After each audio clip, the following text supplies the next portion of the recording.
Hello, I'm back with 3 brand new drugstore foundations to review for you in today's foundation roundup. And as always, these are not first impressions. I always test foundations for several days using no primer and various types of primers. And I show you clips throughout that I think give you a good picture of my experience with each foundation. You'll see how they apply, what they look like on me, and how they wear throughout the day. And I'll share what skin types I think would benefit the most from each foundation. Hello, welcome back to my channel. Welcome if you're new. I regularly test complexion products, foundations, powders, primers, things like that here on my channel because I live in an extremely challenging climate here in New Orleans. It's extremely humid all year and hot most of the year. So no matter what your skin type is, it's just difficult to keep your makeup looking good all day. So I can really put foundations to the test here. I'm also 50, and as we age, it becomes increasingly difficult to find the right products for our skin. So let's go ahead and get into these 3 drugstore foundations and see how they worked or didn't work for me and see if any of them might work for you. If you're new here, you need to know my skin type, and if you're not, this is just a refresher, but I have combination skin that's pretty normal and can be dry around the perimeter, but I get shine and oil breakthrough in the center of my face, especially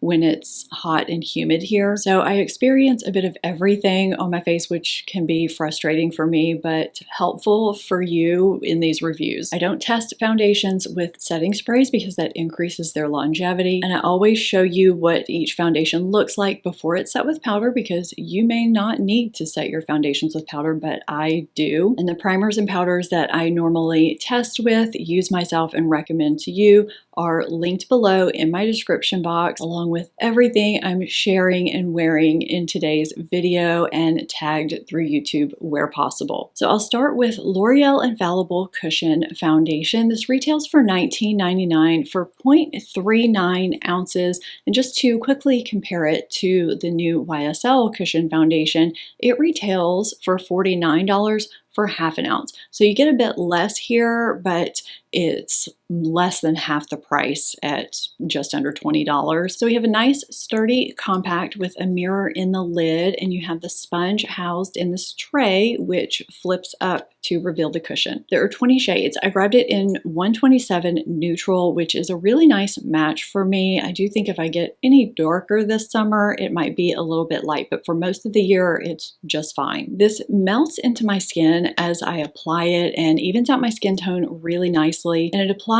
quickly whether I use the included sponge or my own beauty blender type of sponge. Sometimes I don't like using the included sponge because I just find it to be a little bit tedious, but I don't mind using the sponge at all. This is alcohol-free and fragrance-free, and it's supposed to be suitable for all skin types, even sensitive skin, which I love hearing because I have sensitive skin. It's also supposed to be transfer-resistant, waterproof, and sweat-resistant, which I also love hearing. And they say it's supposed to give filter-like, soft, matte, buildable coverage that feels weightless and lasts up to 24 hours. A little bit goes a long way with this foundation. You could easily build this from light medium up to medium full coverage. I would say slightly over medium full coverage. It gives a natural skin-like finish that's incredibly smoothing and flattering before I set it. And after I set it with powder and finish my makeup, it looks even smoother and just really beautiful and flattering. And it has a soft, matte, skin-like natural finish. It feels really lightweight. A couple of hours in with no primer, it looks really nice. I thought it was going to have some shine breakthrough already because it was a pretty hot, humid day, but there's no shine to speak of. I completely spaced out on this day that I was doing a wear test, and I was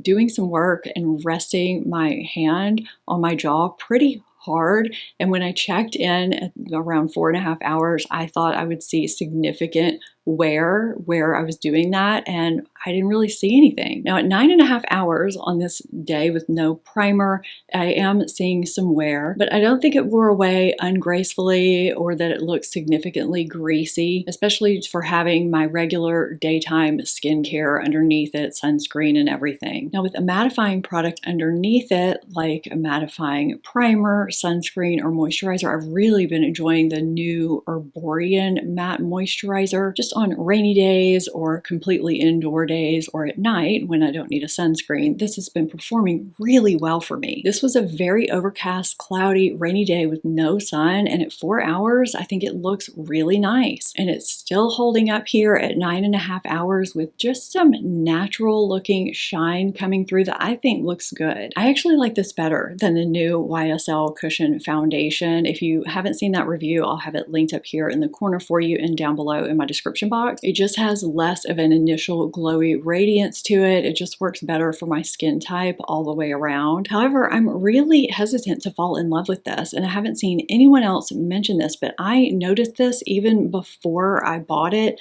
The second ingredient in this foundation is one of the silicones that's supposed to be banned by June of next year. So I'm a little confused as to why they launched this foundation with one of those silicones in it. So I'm just wondering if they had already made this and just decided to launch it anyway and use up their stock by the time that happens. So I guess I'll just continue loving it while it's around. I have been reaching for it pretty regularly. It's quick, it's easy. I really enjoy the finish, especially with the mattifying primer under it. It lasts nicely, and I think it could work for all skin types because of how versatile it is. You can choose to not set it, or you can adjust the variables to make it have a soft natural finish or a more matte finish. I've just really been enjoying it. I'm going to be updating my top favorite foundations of different types over on ShopMy, where I keep lists like that. I get asked a lot how I remove my waterproof mascara that I wear so often. Just questions like that. I keep favorites lists and recommendations lists for you to reference over on ShopMy, and their shopper app is a really great way for you to follow me. You can discover, shop, and save favorite finds from other favorite creators that you love too. I try to remind you of that periodically because I know not everyone watches every video, so I'll have a link to the shopper app down in my description box and in the top pinned comment. You can download it now and add me and any other favorite creator from any other platform to your circle, and then you can explore all of your top picks in one spot. I love being organized. It's a fantastic website and app just for that, so I just have to remind you about it every now and then. It will be in my description box and the top pinned comment. I think a lot of people were a bit confused about Revolution Beauty launching these two foundations with sort of similar descriptions. I find them to be pretty different though. So I'm going to start with this one. This is the new Conceal and Define Soft Matte Tube Foundation. This is a reformulation of their Conceal and Define foundation, which used to look like this. It's $8 for 0.78 ounces. I don't know why Revolution Beauty does not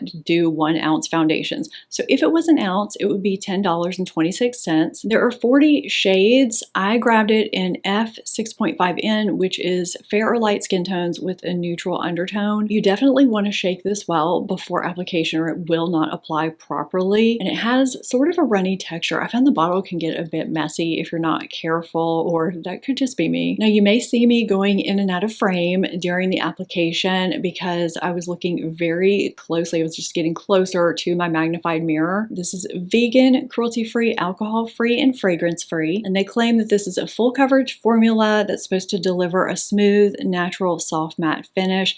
And the previous formula was just a foundation with no extras. This is a completely new formula with several hydrating, smoothing ingredients. There's some antioxidants, some extracts, niacinamide, green tea, and vitamin E. They also added some ingredients in here for luminosity. And there are also 2 ingredients in this foundation at the top of the ingredient list that are known to not be great for sensitive or acne-prone skin. And since one of them is especially problematic and is the 3rd ingredient, I just wanted to point that out. It was also in the original formula, but since it was so far down the list, the percentage was pretty negligible, but it's a much larger concentration in this formula. So if you have sensitive or acne-prone skin, you may just want to be a little bit cautious. So as I was applying this foundation, I felt like it was sort of sticking to my face in certain places and not blending out the way it should. It was sinking down into my pores or something. It eventually evened out, but it took a while to get there. And when I applied it with a brush, I felt like it needed smoothing with a sponge after to look more seamless with my skin. I didn't love the application. It has a natural finish before setting and looks pretty matte after. And I'd say it's pretty smoothing on pores and texture. I can feel it on my face though. I'd say this is buildable from medium full to medium full coverage, but I don't think it looks natural. It looks like I'm wearing makeup. It has a heavier look than most foundations I like wearing. I don't think it's coming across that way on camera. I actually think it looks pretty decent on camera. Typically, heavier makeup looks better on camera than it does in person. It looks heavier in person. I still don't think you can tell it looks makeup-y here on camera. At 3 hours, I can tell in person it looks a bit heavy though. But on camera, I think it looks pretty nice. At this point, at 3 hours, I was thinking this might be a really good foundation for photography or for an event. But at 5 hours, my natural oils started meshing with the synthetic mica or something. Something started happening that gave me this sheen all over my face. It made me look kind of sweaty and started emphasizing texture. There are no wear claims, so I guess I shouldn't be surprised that it didn't hold up on a moderately long day. I don't know, is 9 hours moderately long or is that long? At 9 hours, this is what we have. It looks patchy, shiny. My texture is exaggerated. It just looks bad. I did try it with a primer and I just didn't get much of a different result, so it really wasn't worth me inserting extra clips. I would never choose this foundation over other medium full coverage foundations that I own, so I really don't know who I would recommend this to. I just didn't enjoy the look or the feel of this foundation. And this is Revolution Beauty's brand new foundation. This is the Superfix Blur Longwear Foundation. It looks like it's in a 1 ounce bottle, but it's not. It's 0.78 ounces and it retails for $14. If it were 1 ounce, it would be $17.95. There are 40 shades. I grabbed it in F6.7 NC, which is fair or light skin tones with a neutral cool undertone. It has a pump dispenser and a doe foot applicator, so you have your choice of how you want to apply it. It has a moderately thick texture and it blends out really nicely for a longwear foundation. I have no issues with it sticking down or setting too quickly on any areas of my face. It's vegan, cruelty-free, alcohol-free, and fragrance-free, and they claim it's supposed to be a breathable, longwear, smoothing, soft focus, soft matte finish that's supposed to blur your pores without feeling heavy. It is a hybrid makeup skincare formula. It's infused with hyaluronic acid, so your skin feels hydrated and comfortable. It also has some extracts and hydrating ingredients, and it also has synthetic mica, just like the last foundation we talked about for luminosity. You can sort of see it in the bottle, which always makes me nervous. I'd say this is buildable from medium to medium full coverage. It's smoothing and blurring on pores and texture. And on me, this has a natural finish before setting. I didn't notice an overabundance of luminosity or radiance. And after I set my face with powder and finish my makeup, it has a soft matte bordering on straight up matte finish that sticks around. I wasn't expecting that because of the synthetic mica. I feel like this is a foundation you definitely don't need to set if you don't want to, if you don't get shine and oil breakthrough during the day. I mean, the first day I tried it, I checked in at 2.5 hours and then again at 5 hours, and I had no shine to speak of. And then at 8 hours, when I checked in, some minimal natural looking shine was coming through that I thought looked pretty nice. It wasn't anything I needed to blot. And this last check-in is at 11 hours, which is pretty crazy. I don't need a primer underneath this to keep it matte. I mean, I guess I could wear one, but I don't need it. As with all foundations, I test it with, just my skincare, with moisturizer. I've tested it with sunscreens. It's just performed well for me no matter what I've tested it with. And just like this foundation, I have continued to wear this even after I finished my testing. Now, I think if you have dry skin, you probably won't love this foundation because, it is pretty mattifying, but normal combination oily skin, even if you have mature skin. I mean, I'm 50. I am really, really enjoying this. It's a rare skincare infused foundation that has actually worked out for me. So 2 out of 3 foundations isn't too bad. Have you tried these? Are you going to? Let me know if there are any new foundations out there that you want me to try, concealers, anything. I'm open. If you enjoyed this or found this helpful in any way, I would love it if you would give it a thumbs up or hype it. Thank you so much for being here. Subscribe if you're not already. And the fun doesn't have to end. You can catch more foundation reviews here. Thank you so much for watching, and I will see you in my next video. Bye-bye.